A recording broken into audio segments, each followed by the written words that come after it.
જય સ્વામિનારાયણ બહેનો, જય શ્રી કૃષ્ણ। આજે આપણે 100 સબસ્ક્રાઈબર્સ થઈ ગયા છે, તો એની ખુશીમાં સેવૈયાની ખીર બનાવવાની છે। તો એમાં ઘી છે, સેવૈયા છે, દૂધ છે, ખાંડ છે, કાજુ બદામ અને પિસ્તાનું કતરણ છે અને કેસરવાળું દૂધ છે। પ્રથમ આપણે ઘી લેશું,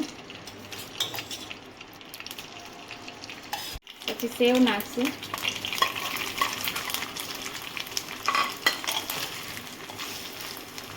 થોડી શેકાવા દેવાની છે। હવે જો સેવ શેકાઈ ગઈ છે, ગુલાબી કલરની થઈ ગઈ છે, હવે એમાં દૂધ નાખીશું।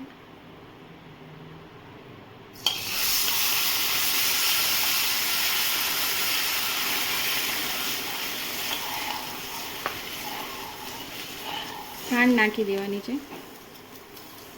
તો હવે ઉકળી ગઈ છે, હવે એમાં કાજુ બદામનું કતરણ નાખી દઉં છું। હવે કેસરવાળું દૂધ નાખી, તો તૈયાર છે ખીર। હવે આપણે ગાર્નિશ કરીશું।